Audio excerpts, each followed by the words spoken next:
Yeah, so in hindsight, the problem in Birmingham was okay, the job is attacking people, but even without the legal context, there is on a human level a difference between compliance and just kicking people in the face.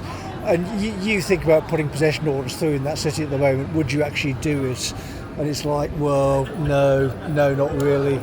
The thing about being here is there's plenty of opportunities to run into people on the streets who are probably not in the best way, and some of the familiar faces crop up again and again and again, so you adopt people here and there. It's that kind of place.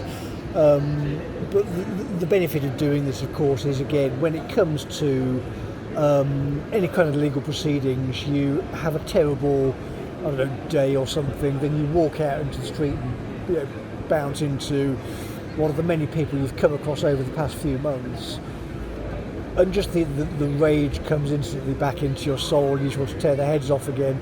So as soon as I mean, I may take a day off tomorrow and actually have a break from all this insanity, but or I mean, it's not even insanity now, is it? It's back to normal effectively.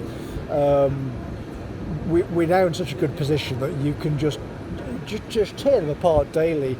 Anybody who replies to anything just gets their head torn off, so they're clearly frightened of doing this. So make sure people can hear the engine noise. But the antics of these people at the moment are just so overt. The only thing that's keeping the dam at bay is that nobody's actually paying attention. So we've got these sort of little crooks desperately trying to pretend that I vanished and hoping that I go away. But when we're saying dug in, we're saying dug in. They have no possible way of getting any kind of purchase, because every step of the way it's been entirely legal. It's all been entirely self-financed.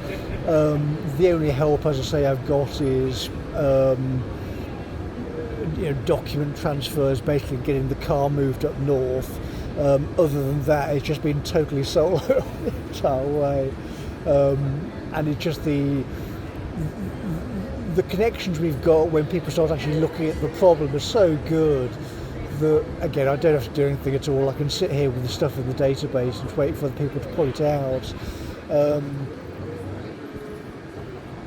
It's getting someone with the level of functioning above these morons, so someone above Agentieri. Max Caller bought a political advisor, but who was that? I don't recall who it actually was. They certainly never came and spoke to us either. So when you're sending them in documents that clearly now relate to well-known case law, Corby vs Acas was one of the main test cases on this, and if you speak to John Holbrook, he was talking about entryism for obvious reasons. If you go for arbitration, what happened to me may happen, mightn't it? So you speak to their conciliator, you refer to that case, you say to the conciliator, well, ethically, how can you do this? And the conciliator can't answer because he's a coward and wastes your time, which is the only logical inference, isn't it? So it's cowardice plus disrespect. So you put this kind of stuff into a complaints process, but it'll go into bureaucracy. The minion, nothing will happen to the minion, and nothing will happen to the compliance gremlins, and the whole thing will trundle on. But the difference in Birmingham is the proximal people are just so corrupt and so useless, so that they're such low human capital that as soon as just anyone goes and interviews them under caution, they're going to just fall apart straight away. And because Birmingham was used as kind of this revolting test lab on people, because there was this bait and switch in terms of the leadership, I mean, it was a sort of year zero strategy. This is why we're sort of kicking off in a sense. The literature being promoted to children was the sort of Maoist stuff. The thing that got into the Telegraph mentioned that the activist they brought in was frighteningly Maoist, and again they are promoting that kind of stuff at children. So you don't have to be a genius to understand the inference, but you're dealing with people who are extraordinarily dim and extraordinarily corrupt because they just want money, that kind of thing. It's that kind of department for obvious reasons. It attracts that kind of person. So if you were trying to be ethical in that department, you had a difficult career, put it that way.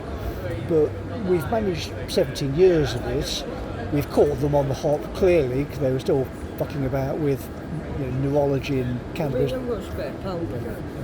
I have, 1 second, mate. I'll finish the recording there. Bear in the tick, brothers.